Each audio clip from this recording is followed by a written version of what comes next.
Ciao a tutti da Paolo e bentornati sul canale Cibo Dentro. Oggi un dolce polacco molto ricco e sofficissimo, la torta carpacka. Gli ingredienti sono molto comuni e la preparazione è alla portata di tutti. Inizio a preparare la crema, che è sostanzialmente una sorta di pasticcera fatta però con le uova intere. Apritele in un pentolino e aggiungeteci lo zucchero e l'amido di mais. Mescolate con una frusta o un cucchiaio per incorporare le polveri alle uova, ottenendo una crema liscia e priva di grumi. Versateci quindi dentro il latte e, se lo avete, un cucchiaio di estratto di vaniglia che darà più sapore alla crema. Accendete dunque il fuoco e mescolate. Dopo pochi minuti sentirete il liquido diventare sempre più pesante e denso. La crema sarà pronta e potete trasferirla in una ciotola per farla raffreddare, avvolta da pellicola in frigorifero.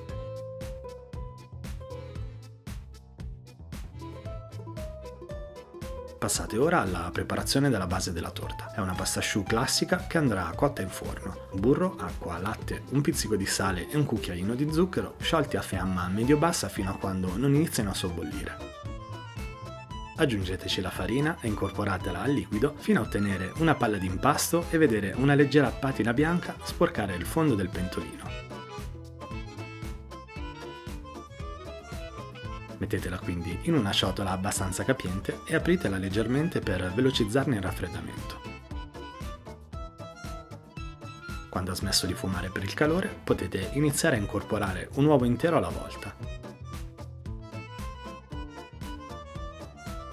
Se avete un'impastatrice utilizzate quella, altrimenti, aiutandovi con un cucchiaio di legno, mescolate e premete con il dorso per aiutare le uova a mescolarsi con la pasta.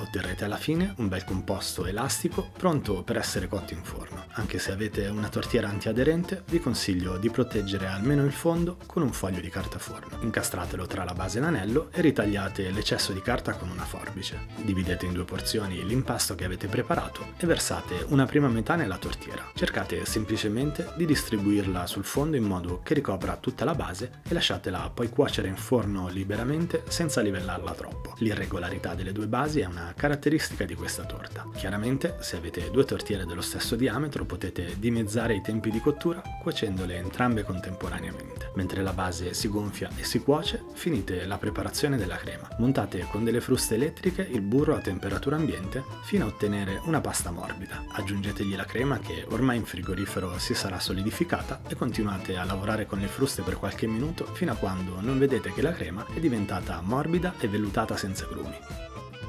Passata circa una mezz'ora abbondante, la prima base sarà ormai cotta. Toglietela dal forno ed estraetela dall'anello per farla raffreddare velocemente in modo che perda umidità e non si afflosci eccessivamente. Per un'asciugatura migliore potete lasciarla raffreddare su una di quelle griglie che si usano per il microonde.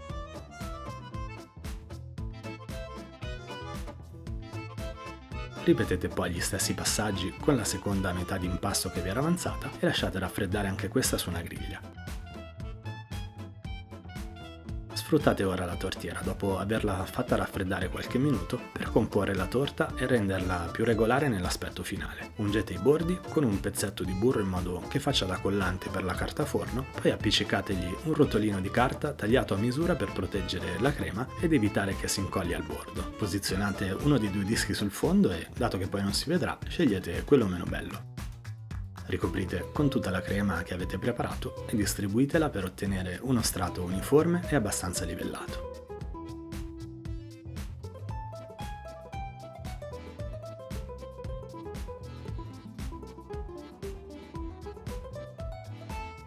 Chiudete quindi con il secondo strato di pasta e premete leggermente per non lasciare vuoti d'aria nella torta.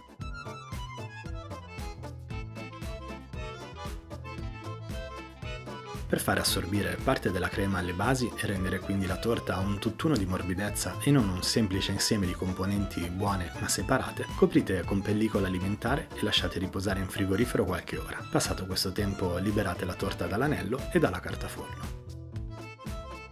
Decorate con una spolverata di zucchero a velo setacciato con un colino e trasferite la torta sul vostro piatto da portata.